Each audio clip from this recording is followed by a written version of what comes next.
Hey Kaylee, what game are we going to play today? Mars Matrix on the Dreamcast? Alrighty.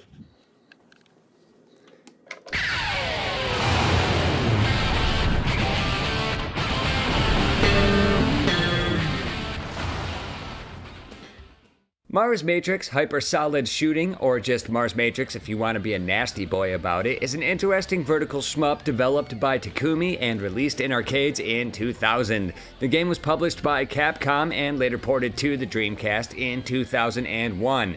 Now, when thinking on which game to review next, I chose Ghb for the 32X and went through hell and back to emulate it on my PC through RetroArch, since while I do have a Genesis, I'm not one of the 200 people who actually own a 32X, and I also wanted to be able to play it with my arcade stick, but once I got it all up and running, I fucking hated almost everything about it, except the way it looked and its concept, and I didn't feel like doing another hate-filled Mario's Time Machine review all over again. At least not yet. Interestingly enough, when I got a Dreamcast again recently, since its original release, I have no idea what happened to my first one. This is one of the first games I played for it, and I gotta be honest, I didn't care for it very much. I don't really enjoy it when the general foundation of shmups is fucked with. I like it when the game features standard shooting, perhaps a regular shot, a charge shot, and bombs. That's it. I'm a purist in that way, and Mars Matrix offers something a little bit different from the beaten path, so I was put off a bit by it, and I didn't return to it until recently. Quite frankly, I didn't like the pierce cannon and the shield and bomb mechanics, which I will talk about in a bit, so grab your lambskin condoms, my friends, because this one's going to get nasty, but it's not really though. I like this game, and it's fun. There's the review in a nutshell, but if you want to learn more about how the game plays, stick around and we'll get into it as much as I can in the 5 to 10 minutes I'll allow myself to review a game like this in my spare time. I hope you brought your pointy hats and your kazoos because it's time to party, and please, for the second time, do not forget the lambskin condoms. They just feel better and are super effective. I don't know what the fuck I'm doing. Let's get into the review. So, and I got my dog snoring. She's right behind me snoring, which is just fucking perfect. So, alright. The arcade version of this relied on just one button to do everything. Press it hard and fast, and you'll get a rapid fire shot. Press it slow, and you'll get what's called the piercing cannon, which I'm sure every guy here knows all about. The piercing cannon is a much stronger attack and is great for taking out bigger, stronger enemies. However, the reach of the gun is much smaller than your regular shot and only shoots out directly in front of your ship. If you hold the button for about half a second, you will release a barrier that protects you from enemies and bullets are drawn to your shield. Releasing the button before your Ghb meter is drained, and don't freak the fuck out, we'll talk more on this later, it will shoot out all the attracted bullets, damaging enemies and releasing more cubes. Again, more on this later, but real quick, cubes are points. If you hold the button down while your Ghb meter is completely full until the meter is completely emptied, you will essentially release what in most other shmups is a bomb, which damages on-screen enemies and destroys all bullets. The Dreamcast version mixes this up by moving each of these different techniques to its own button. Nothing to it, right? Yeah, well actually, there's not much else to it. And before diving into the rest of the gameplay, let's go over some mechanics. These are the things that made me originally not like the game, since I don't like doing a lot of thinking when I'm playing games like this. I usually just like dodging tons of bullets and killing shit. It's another reason I don't really enjoy games like Ikaruga, which I know a lot of fans out there will think is blasphemy, but to those people I say you can suck my balls. You absolutely know why I don't like that game, and the many others that also don't, and yet fans of those types of games all act like people that don't like it just don't get it. Like, yeah dude, we get it, we just don't like it. Fuck off, you're dumb. Back on topic, I had mentioned earlier the Ghb meter, which I also like to refer to as the gamma hydroxybutyric acid fun meter for those of you that enjoy taking psychoactive chemical compound drugs and going to music festivals. What this meter does is build up as you increase your kill count. Murder as many things as you can and watch in awe as this meter increases. Murder is fun and benefits you always. Now, as this goes up, you can activate things I previously mentioned, such as your ship's shield, which attracts bullets, which you can release to create more murder. Or release a bomb to murder everything in sight. Either way you go, it results in more murder, which results in more fun. Guys, I cannot stress this enough. Murder equals fun. At least as far as this game is concerned anyway. I gotta cover my own ass here. Now, as I mentioned earlier, like literally 1 second ago for those of you with short-term memory loss, there is an easy equation to remember when playing this game to get the most out of it. Murder equals fun, but on top of that, and there will be a quiz on this later, murder equals cubes. Cubes equals a higher score. So the way this works out, and I will put it on screen so you can follow along, murder equals fun equals cubes equals a higher score equals more options equals more fun. When I say more options, I'm referring to the in-game store. The better you do on each run, the higher your score. Your score is used as currency in the store, which can be found in the options. This is eventually how you will grow to complete this game unless you're just a badass and you don't need that shit.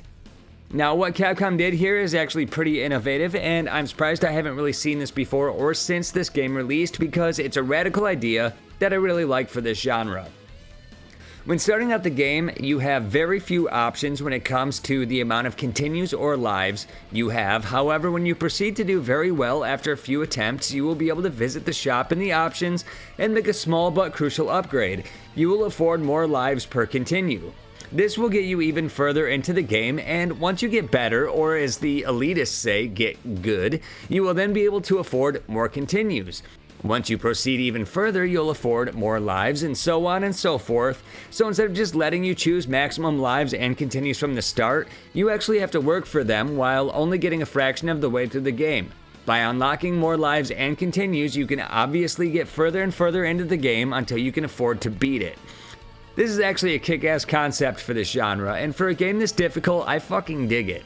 It gives you a good reason to keep going back and playing and trying to get better. It's basically a roguelike system for shmups, and sadly, I haven't seen any devs build upon this idea because it really gives you something to work towards and gives the game a ton of replayability. So, yeah, I like the game now. Have I mentioned that before? Because I do. And with all of that out of the way, let's talk about the actual gameplay. We'll talk about the way the game plays, the music, sounds, and graphics. You already know I think the game is fun, so it passes the mark in that regard. So, my initial impression of the game the first time I played it was trash. We've already cleared that hurdle. And let's talk about the way the game looks first. And it looks really good. In my opinion, the Dreamcast is the first console-pushing 3D games where games finally reached a level of graphic fidelity that can stand up over the test of time. When I go back and play games on, say, the PlayStation 1 or Nintendo 64 or the Saturn, love it as I might, many of those titles just do not hold up and look like pure shit by today's standards and are difficult to tolerate, minus a few standouts. Unlike the 2D generation of gaming like the Super Nintendo and Genesis, which will hold up until the end of all time, those games will always look good, I don't care what anybody else says. Even the NES has its charms, and it's hard to be offended by games like Capcom's own Mega Man series, Konami's Contra, Mario 3, those still look good, and feel free to disagree with me, but I disagree with you. Going back further than that though, Atari Age, Intellivision, those games look and sound like total shit. But games on the Dreamcast look good, and this game looks good. You won't find anything mind-blowing here. There's nothing super creative about the enemies. They're just ships that you would find in any other shooter. The bosses are nothing to write home about, but overall the game still looks good and is acceptable today. It could be released now, and I wouldn't think twice about it, so it passes the graphic bar, and that's all I'll say about that. The sound effects are the exact same way. Nothing amazing about them, they just do the job. Nothing sets this game apart from other shmups. The guns sound the way you expect them to, explosions sound the way you expect them to, etc., and that's all.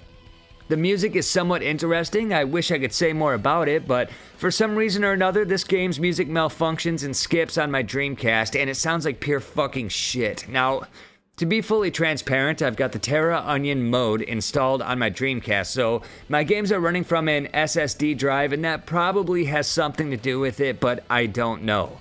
There's nothing I can do about it right now, but it sounds like a mix between techno and diarrhea shit, though I assume it being Capcom, it's probably generally pretty good.